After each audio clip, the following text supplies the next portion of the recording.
Huh? That's your management mistake? Why do I have to stop drinking and go back? Even though I had anticipated it, I was at a loss for words when my prediction came true to such an extent. Please don't say that. I'm begging you. Stop nagging. Don't call me just because you can't get into the room. Go sleep in the parking lot or something. It sounded like he was at a club, with young women's voices in the background. While I hadn't forbidden him from going to clubs, the situation was serious. It was unforgivable for him to use this as an excuse to throw me out. My anger reached its peak at my husband's carefree and merry demeanor. Fine, if you insist, I'll sleep outside. Goodbye. With those words, I hung up the phone unilaterally and headed outside the hotel. It was my eldest son and his wife who came to my rescue. My daughter-in-law, Martina, was furious when she heard the story. My son, Wilbert, had a stern look on his face, clearly angered. Sophia, let's teach Joe a lesson together. After hearing my story, Martina said this and grasped my hand. Huh? I can't stand men who belittle women, especially when it's Wilbert's beloved mother. If a man can't cherish a woman, he doesn't deserve to be a man. But how do we teach him a lesson? There's only one answer to that. You're not suggesting. Sophia, you haven't forgotten the ways of the night, have you? Wait, what are you planning to do? We're going to show him the pain. Let him feel what it's like to be belittled as a woman. Martina's laugh, though sinister and almost terrifying, echoed. That's why I didn't want to come. Anchorage is just cold, and there's nothing to do. Upon arriving at the airport, my husband started complaining, making me sigh heavily. Sophia Alger, 59 years old. I came to Anchorage on a trip with my 65-year-old husband, Joe, who had recently retired. As a divorced single mother, I had been busy with work and raising my child after my divorce. My son, Wilbert, was still young, and I had no time to even think about romance. However, Joe, my current husband, relentlessly pursued me, wanting to be my support. But I was too busy to pay him any attention and kept working hectically. Nevertheless, Joe never gave up and kept asking me out. Finally, I succumbed to his persistent affection, leading to our current relationship. Initially, he was a kind and dependable husband, but gradually his behavior changed. Whether it was to maintain his dignity or just for the sake of being bossy, he started showing an exaggerated sense of self-importance. What are you saying so soon after we arrive? Look outside, it's all white. Although Joe had become a mistakenly henpecked husband, he was still my partner of many years. At this age, the thought of getting a late-life divorce seems daunting, but I've always been skilled at handling people. Figuring out how to keep Joe in the palm of my hand, almost like a game, isn't such a bad way to live. Since I've adopted this mindset, I no longer feel pained by Joe's arrogance. So, our ride is not here yet? Joe, disgruntled, didn't even bother to look at the scenery outside, continuing in a bothered tone. Despite his attitude making me sigh again, the snowy view outside quickly uplifted my spirits. At this point, it feels like I'm raising a child again. It's not a complaint, but rather a scary familiarity. This trip to Anchorage would make me realize that. I think it's already here. As I urged the grumpy Joe outside, the vast snowy landscape took my breath away. We get snow in Boston where we live, but it's been a while since I've seen such a heavy snowfall. Lost in the beauty, a honk from a large minivan parked nearby startled me. Mom, Dad, over here. It was Wilbert, waving from the window. As Joe and I approached the vehicle, the rear door opened automatically, revealing Wilbert's face in the rearview mirror. That was a long trip, huh? You must be tired. It was nothing much. You look good, though. How are things with Martina? Great, as always. We even went to a hot spring in Idaho recently. Idaho? That sounds wonderful. I'd love to relax in a hot spring too, right, Joe? As long as I can drink, I'm fine with anything. Is he a genius at ruining the mood? His mood-killing remark made me let out an exasperated, "Really?" But Wilbert, used to such behavior, quickly shifted to a new topic. However, Joe soon closed his eyes and fell asleep, probably because he's uncomfortable around Wilbert. It wasn't like this before, but ever since Wilbert's career started taking off, Joe's attitude changed drastically, becoming cold and distant. But Wilbert doesn't seem to care about Joe's behavior. His mental strength must come from me. Martina's been eager to see you, Mom. Martina is Wilbert's wife. When he first announced he was dating a girl 13 years his junior, our relatives were all over him, accusing him of leading a young girl astray. But in reality, Wilbert had found someone truly wonderful, and as a parent, I couldn't be happier. Tell her we'll see her tonight, okay? I'm looking forward to it. Got it. I've arranged for our chauffeur to pick you up. Thank you so much, really. Don't mention it.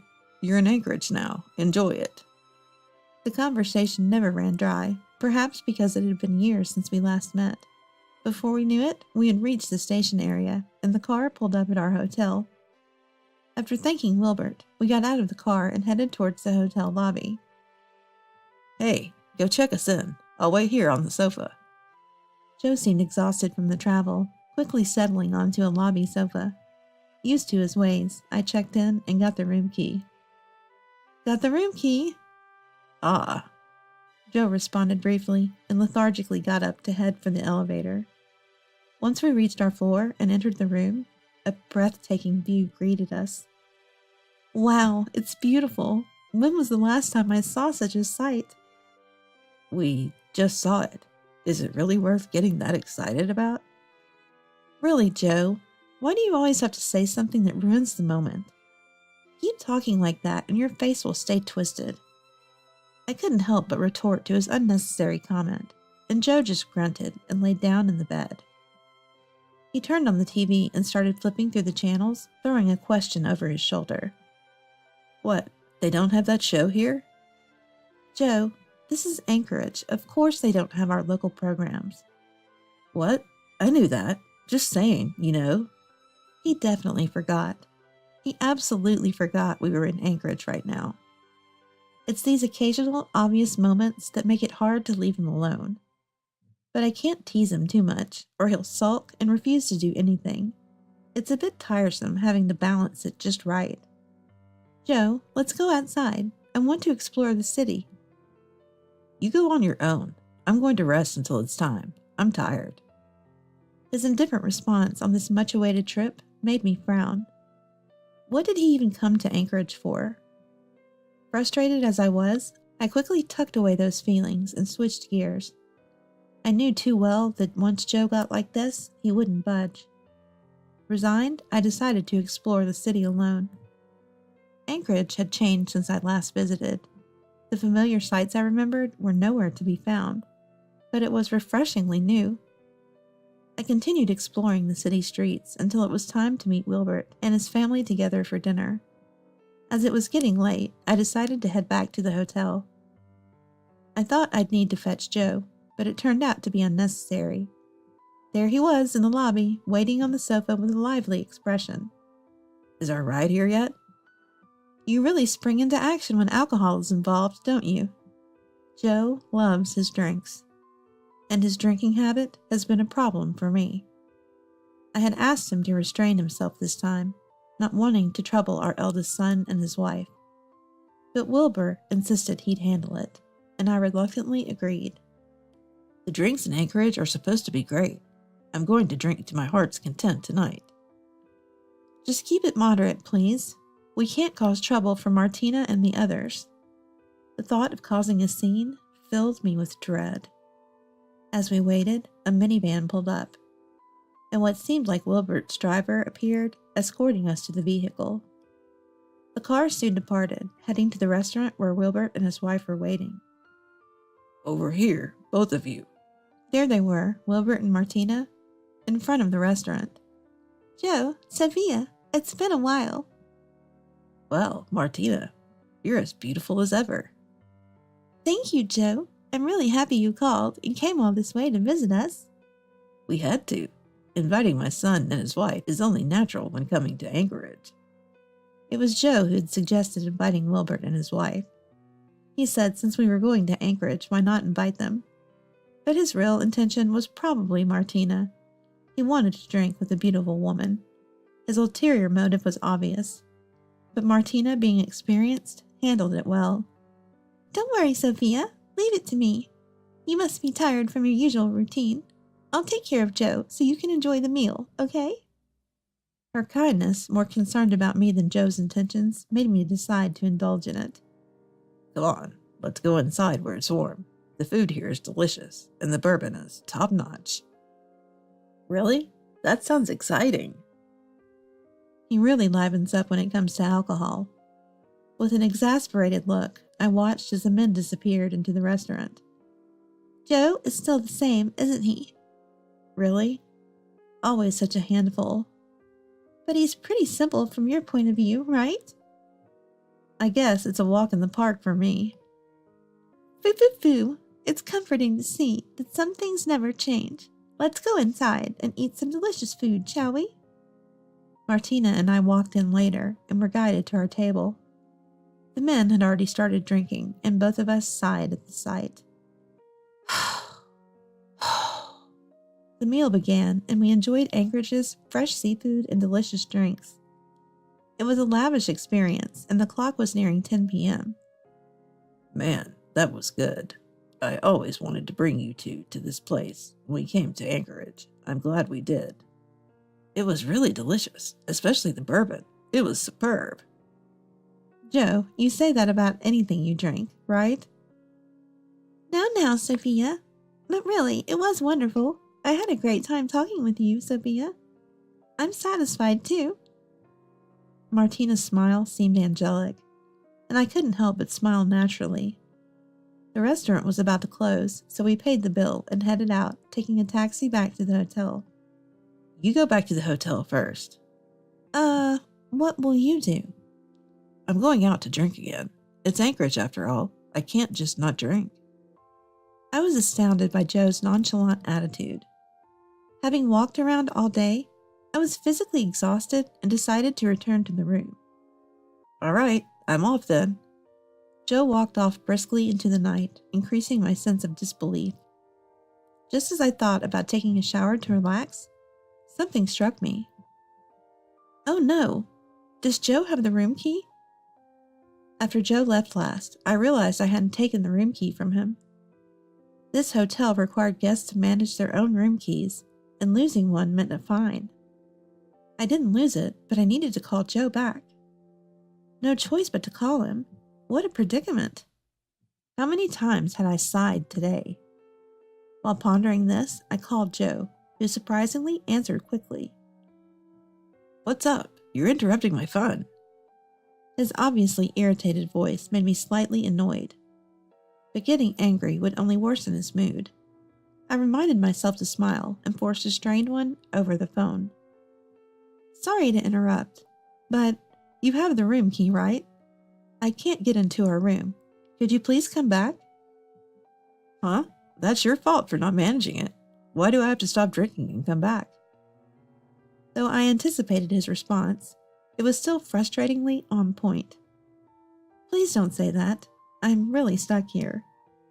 Stop nagging me. If you can't get into your room, just sleep in the parking lot or somewhere like that. I could hear the voices of young women in the background. Maybe he was at a club. I hadn't forbidden him from going to clubs, but the current situation was serious. I couldn't tolerate him leaving me out in the cold like this. My anger peaked at Joe's carefree and merry attitude. Fine, if that's what you want, I'll sleep outside. Goodbye. After saying that, I ended the call and headed outside the hotel. I should have thought of asking for a master key, but I was too angry to consider it at the time. The Anchorage night was freezing, and I could feel my body temperature dropping rapidly.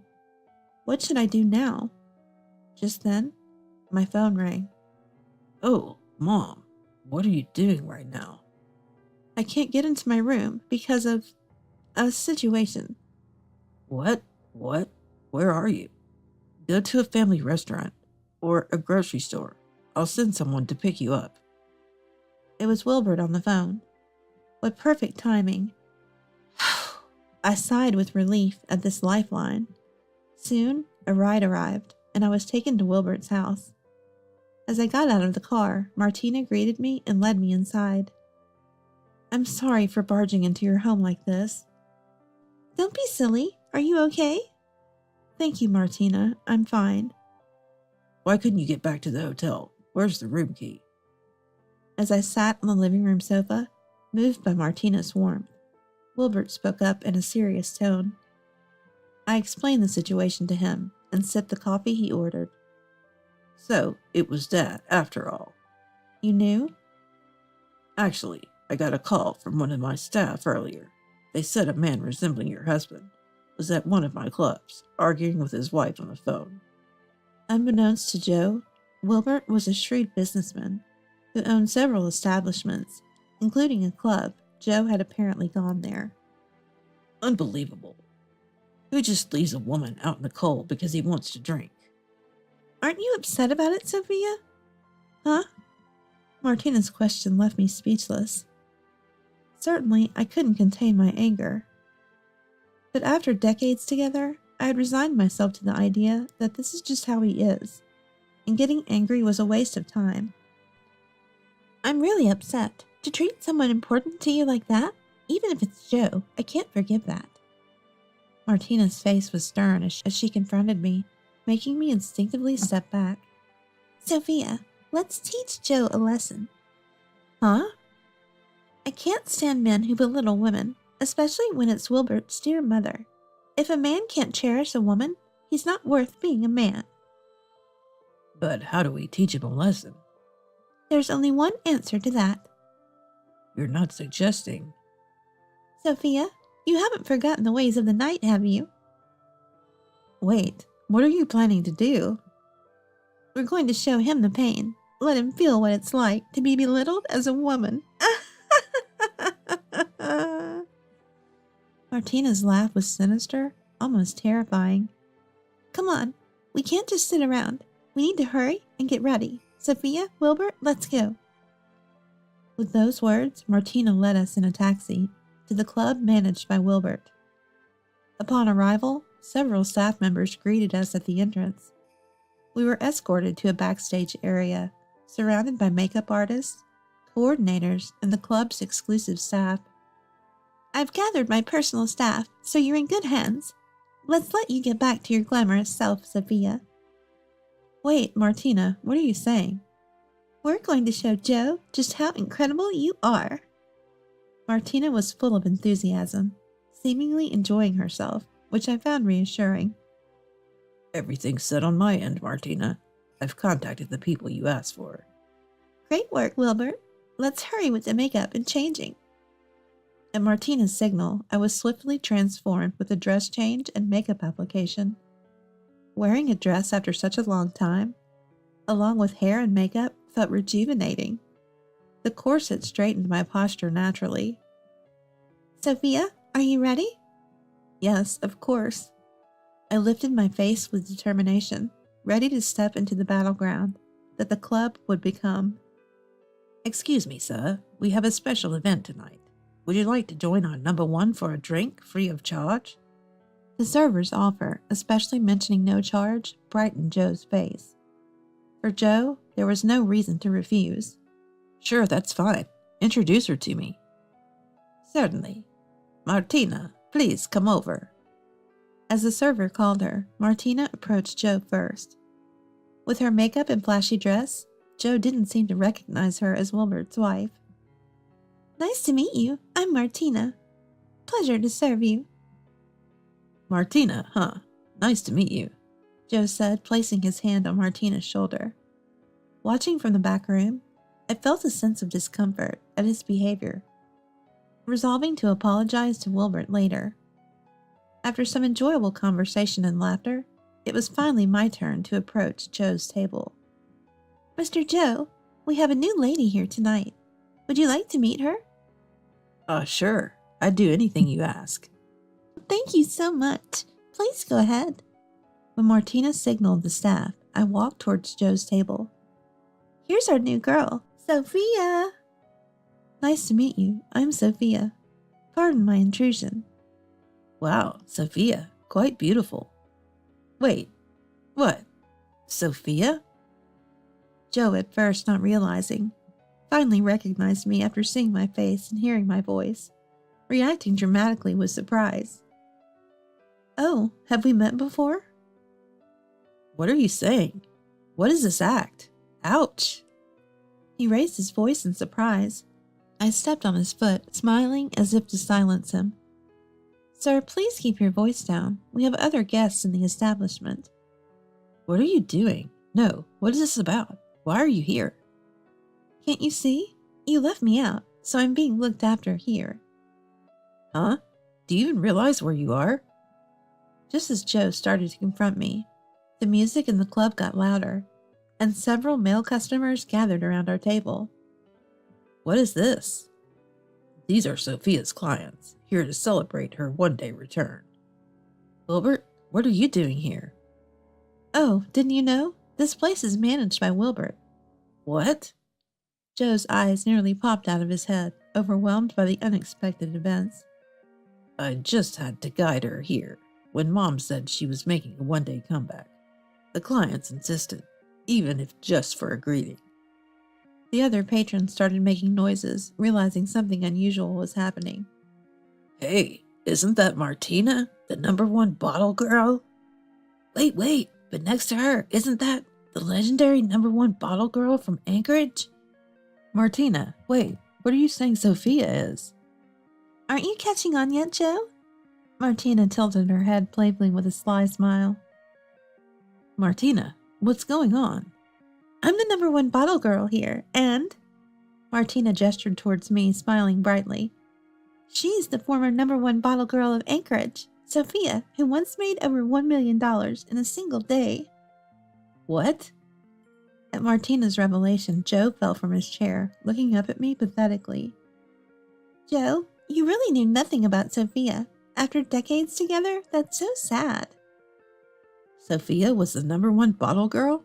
$1 million? Wait, I can't comprehend this. Understandably, he was completely taken aback. Overwhelmed by the barrage of information, Joe couldn't process it all, so I pressed on further. Well, sir, about today's bill, that'll be $100,000. What, are you kidding me? Of course not. After all, I was the one serving. That's a bargain for my services. I don't have that kind of money. Besides, you said there was no charge. That was only for my part. I never said Sophia's service was free, did I? That's cheating. You tricked me. You wouldn't have been tricked if you had listened properly. This is your punishment for locking me out of the hotel. You'll pay in full. As soon as I mentioned being locked out of the hotel, the men surrounding us turned to face Joe with a menacing look. What do you mean? They demanded, grabbing his shirt. No, it's a misunderstanding. Calm down, please. Really? Because of you, I almost froze under the cold sky. I'm sorry. I won't do it again. No, I won't forgive you. Martina stepped in, glaring at Joe. Until you apologize for your disregard towards my mother and vow to treasure her, I won't forgive you. I promise. Just help me. Joe, begging pathetically, was released after being forced to make a heartfelt apology. Sophia, I'm sorry. I was wrong. I won't be arrogant anymore. I'll cherish my family. Please forgive me and let's start over. A burly customer grabbed Joe's hair, turned his face towards me, and threatened him not to disrespect me again, then roughly threw him to the ground. I promise I won't mistreat my wife again. I'll cherish her. Joe was finally released and went to apologize to Martina and the others. After being sternly reminded by Martina, Joe also changed his attitudes towards Wilbert. Later, discussing this with Martina, she pointed out, Charging $100,000 for service is pretty much fraud. I was worried we'd get caught. We both chuckled at this. Indeed, the story about me being Anchorage's former #1 bottle girl was a fabrication. While I had worked there, I hadn't achieved anything extraordinary. Wilbert and Martina had gone out of their way to arrange everything, explaining the situation to the club's clients, all to keep Joe in the dark. Those surrounding me were all Martina's clients, who gladly agreed to play along for her. Since then, Joe seems to have truly changed, becoming as kind as he was when we first married. He still occasionally dreams about that hellish day, especially remembering the face of the man who grabbed him. While I felt a bit sorry for him, I thought it served as a good lesson